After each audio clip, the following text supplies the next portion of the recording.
जानना चाहेंगे इस इंडस्ट्री में आने से पहले आपने क्या कुछ किया है, कितना स्ट्रगल किया?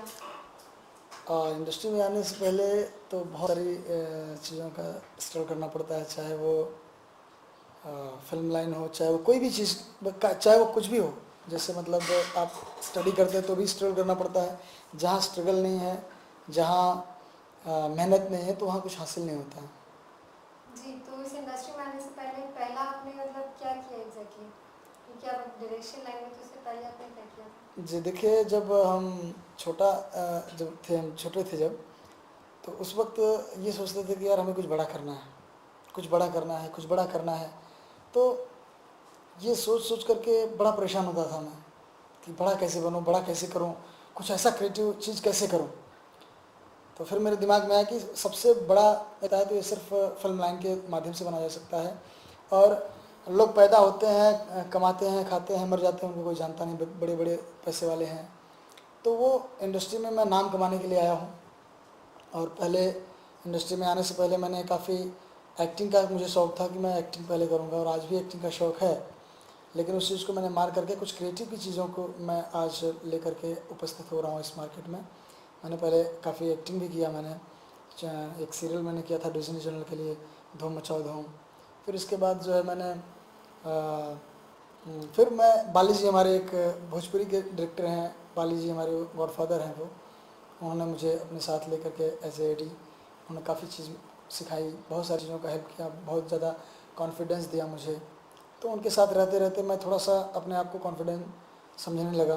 फिर मैं एक भोजपुरी फिल्म भी मैंने बनाई, विराज भट्ट, संजय पांडे, दीपक भाटिया, काजल राघवानी, कल्पना शाह, काफ़ी लोगों को लेकर के मैंने एक बड़ी मूवी बनाई थी, हार न पाई प्यार हमारा, जो अभी रिलीज़ नहीं हुई।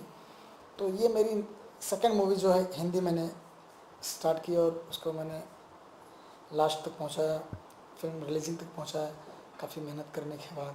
और अभी भी मैंने लेकिन इस स्ट्रगल पीरियड में आपकी फैमिली वालों को कितना सपोर्ट है? क्योंकि वो पेरेंट्स चाहते नहीं फिल्म लाइन में उनका बेटा जाए, और आपको तो एक्टिंग का कीड़ा काटा हुआ था मतलब। जी जी जी। जब मैं स्कूल कॉलेज में था, जब मैंने बीए फर्स्ट ईयर का एंट्री जब मैंने किया अपने, जौनपुर से मैं पढ़ा हूँ, मैं जौनपुर का रहने वाला हूँ, जहाँ मैंने शूटिंग की गार्जियंस फिल्म की।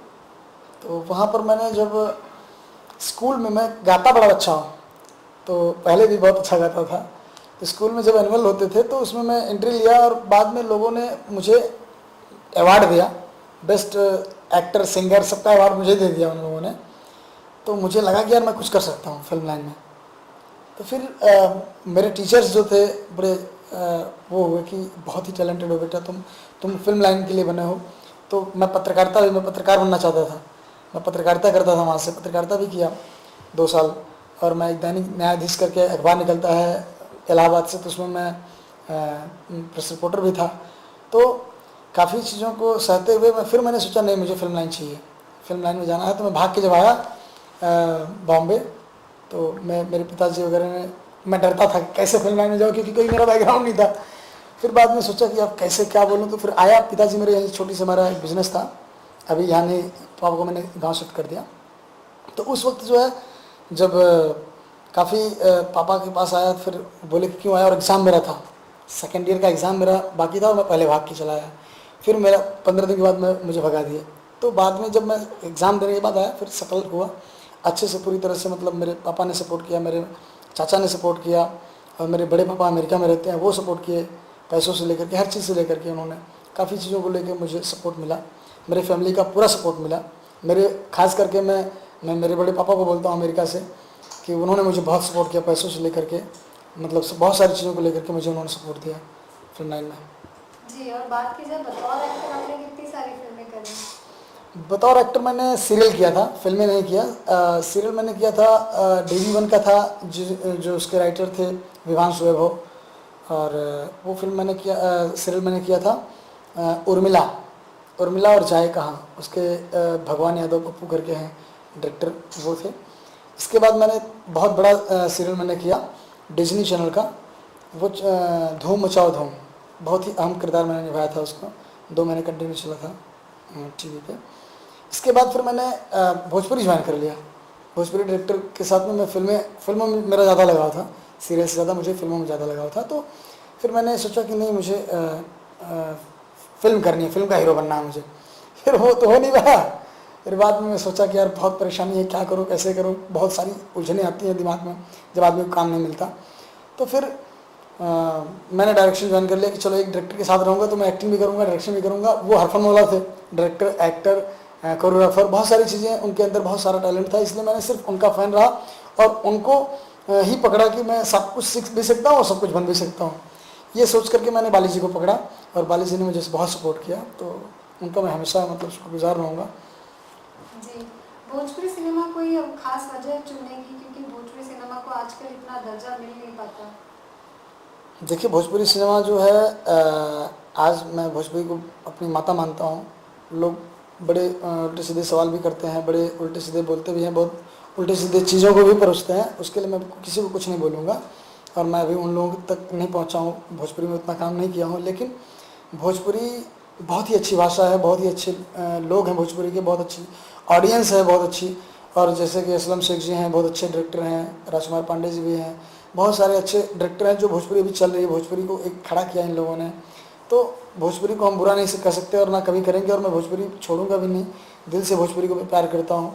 भोजपुरी जब करता था तो ऐसा लगता था कि अपने लोग हैं, अपने जो 2000 किलोमीटर दूर से आते हैं जब बॉम्बे, उस टाइम पे तो भोजपुरी जब कोई बोलता था तो मुझे लगता था यार ये तो अपने गाँव वाला है, अपने गाँव के लोग हैं। तो वो चीज़ मुझे ज़्यादा तुरंत खींच ली मुझे भोजपुरी की तरफ।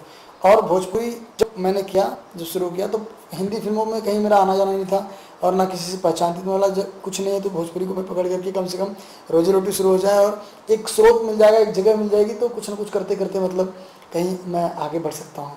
ये चीज़ों को लेकर के मैं अपने फ्यूचर को लेकर के सोचने लगा, तब मैंने भोजपुरी को लिया। भोजपुरी में सम्मान भी मिला, आज भी मिलता है, तो बड़ा अच्छा लगता है भोजपुरी वालों से मिलकर के। भोजपुरी का हूँ, मैं भी खेती में से आया हूँ, गरीब घर का लड़का हूँ, गांव से हर चीज़ को खेती से करते हुए, हर चीज़ को झेलते हुए यहाँ तक पहुँचा हूँ, बहुत सारी चीज़ें। जी, जैसे आपने बताया आपने सिंगिंग भी की है, एक्टिंग भी की है, तो बतौर सिंगर क्यों नहीं अपने आप को लॉन्च किया? अरे बाप रे बाप, नहीं, बतौर सिंगर मतलब शौक एक रहता था कि यार एक सिंगर, मैं डफली भी बहुत अच्छा बजाता हूँ, तो डफली के साथ बजा के गाता था मैं। बड़ा मतलब भजन भाव वाला इंसान था और आज भी हूँ। तो उस चीज़ को मतलब एक कॉन्फिडेंस होता था कि यार ये गाता हूँ तो हो सकता है मतलब कुछ अच्छा लोग, एक अगर कोई भी जैसे जिस तरह से हम लोग जब फिल्म लाइन को छोड़ करके हम एक भी सब्जेक्ट, जैसे हम पढ़ाई भी करते थे, एक सब्जेक्ट में अगर एक बंदा तेज होता है पढ़ने में तो सारा वो मेंटेन कर लेता है, सारी चीज़ों को मेंटेन करता है। तो इसी तरीके से मैंने जो है उस सारी चीज़ों को लेकर के हमने, चाहे सिंगिंग हो, चाहे वो एक्टिंग हो, चाहे वो डांस हो, चाहे वो डायरेक्शन हो, ओवर इन ऑल मैं एवरेज करता हूँ अच्छे से।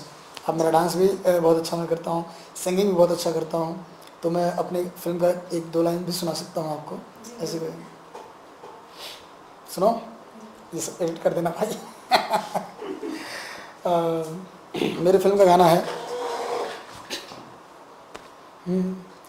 प्यार बन के आप मेरी जिंदगी में आ गए, प्यार बन के आप मेरी जिंदगी में आ गए, मेरे दिल की धड़कनों में रूह बन के छा गए, मेरे दिल की धड़कनों में रूह बन के छा गए। जी, आप बतौर डायरेक्शन में, मतलब डायरेक्शन में आपको क्या लगता है कितनी तकलीफें होती है, क्योंकि उसको तो हर चीज़ देखनी पड़ती है डायरेक्टर को? जी, एक्चुअली डायरेक्शन में जितना टफ होता है वो फिल्म लाइन में सबसे ज़्यादा टफ अगर होता है तो डायरेक्शन होता है। स्टार्ट टू एंड बोल सकते हैं हम लोग को। जो डायरेक्शन के पॉइंट ऑफ व्यू से अगर देखने जाएं तो वो बहुत ही टफ होता है, लेकिन टफ का जो मज़ा मिलता है बड़ा सुकून मिलता है। टफ के बाद जब हम उसको सक्सेस पाते हैं ना तो बड़ा मज़ा, बहुत ही आनंद आता है, बहुत सुकून मिलता है। तो डायरेक्शन के साथ साथ मैं जब बचपन में बड़ा बदमाश था, जितना टफ वाला काम होता था वो मैं करता था। तो बचपन से मतलब गांव का जो भी कोई भी चीज़ हो, सांप को मारना हुआ, जो कोई कर नहीं पाता था तो उसको मैं डेयरिंग बाज था। तो आज भी उस डेयरिंग बाज को लेकर के मैं यहाँ तक पहुँचा कि जो कोई नहीं कर सकता उसको मैं करने की कोशिश करता हूँ। वो क्षमता रखता हूँ कि यार ये टैलेंट मतलब करीब हम अगर मेहनत से अगर हम करते हैं, अगर हम स्ट्रगल करते हैं तो उसका एक मज़ा मिलता है। तो वो आनंद जो टफ वाले में आता है वो सहज में नहीं होता। जी, बात की जाए आपकी अपकमिंग हिंदी मूवी की, तो आप कौन सी पिक्चर लेके आ रहे हैं? जी, मैंने आप लोग आए होंगे हमारे मीडिया लोग जो हमारे फ़िल्म का जो प्रीमियर हमने रखा था मैक्सिस मॉल शाकिर नाका में, तो वहाँ मैंने एक फ़िल्म का अनाउंसमेंट किया था, we are duffers. We are duffers एक कॉमेडी मूवी है, साथ में इमोशंस भी है और लव है, एक्शन है, सारी चीज़ें हैं। ये नहीं कि हमने सिर्फ वी आर डफर्स रख दिया तो कॉमेडी ही कॉमेडी होगी। कॉमेडी के साथ साथ हम सारी चीज़ों को जब देते हैं तब वो सारी चीज़ें अच्छी होती हैं। और हमने जो ये फिल्म बनाई थी उससे कोई कंपेरिजन नहीं है, क्योंकि ये फिल्म एक सामाजिक कुरीतियों को दूर करने की कोशिश हमने की थी और हमारे डॉक्टर साहब ने बड़ी मेहनत की थी इस फिल्म को बनाने में। तो इसमें जो है हम वो जो हमने जो आप दूसरा कर रहे हैं उसमें हम बड़ा फ़नी लेवल पे कर रहे हैं, बड़े इन्जॉय लेवल पे फिल्म आप लोग इन्जॉय करेंगे। जी, और स्टार कास्ट की बात की जाए तो कौन कौन से स्टार कास्ट देखने मिलेंगे? अभी तो देखिए इसमें स्टार कास्ट एक 3 कपल हमारे इसमें 3 हीरो 3 हीरोइन हैं, 3 कपल हैं। तो 3 कपल में जो है एक हमने फाइनल कर लिया है, इसमें राज विद्या जी हैं, राज विद्या जी हैं और अर्शी हैं और आपके जो है समीरा है। बाकी एक कपल भी हम लेने वाले हैं, तो वो मार्केट के लेंगे करीब अच्छे लेवल के जो नॉन फेस हैं उनको एक लेंगे ऑडियंस को खींचने के लिए। जी, और म्यूजिक की बात की तो कैसा म्यूजिक देखने मिलेगा? हाँ, म्यूजिक जो है आप जिस तरह से भी भट्ट कैम जी का है, भट्ट साहब का है, उस टाइप की अभी हम लोग ले रहे हैं। प्लस कॉमेडी के साथ साथ 1-2 गाने हमारे कॉमेडी में हैं। इस फिल्म में हमारे 4 गाने, सिर्फ 4 गाने हैं। वी आर डफर्स में 4 गानों के साथ ही हम करेंगे। 2 गाना हमारा लव सॉन्ग है और 2 कॉमेडी सॉन्ग है। तो इस तरीके से पूरा मसाला है, आएगा सामने। अब स्टार्ट करेंगे हम लोग शूटिंग जो है, हम फ्लोर पे जा रहे हैं सितंबर में, सितंबर 2nd वीक तक। जी, तो शूटिंग मतलब कहाँ करने की प्लानिंग है? शूटिंग जितने हम बॉम्बे में करेंगे कुछ, और कुछ हम लोग जाएंगे इधर कश्मीर साइड में, कश्मीर साइड जाएंगे गानों के लिए। बाकी हम लोग पूरा सेटअप जो है बॉम्बे में इस बार सोच रहे हैं करने का। जी, आपने अपनी एक फिल्म गार्जियन का भी काफ़ी एकदम सेंसिटिव सा सब्जेक्ट चुना था, वुमेन सेंट्रिक फिल्म थी ये भी, जी, तो उसके बारे में भी बताना चाहेंगे?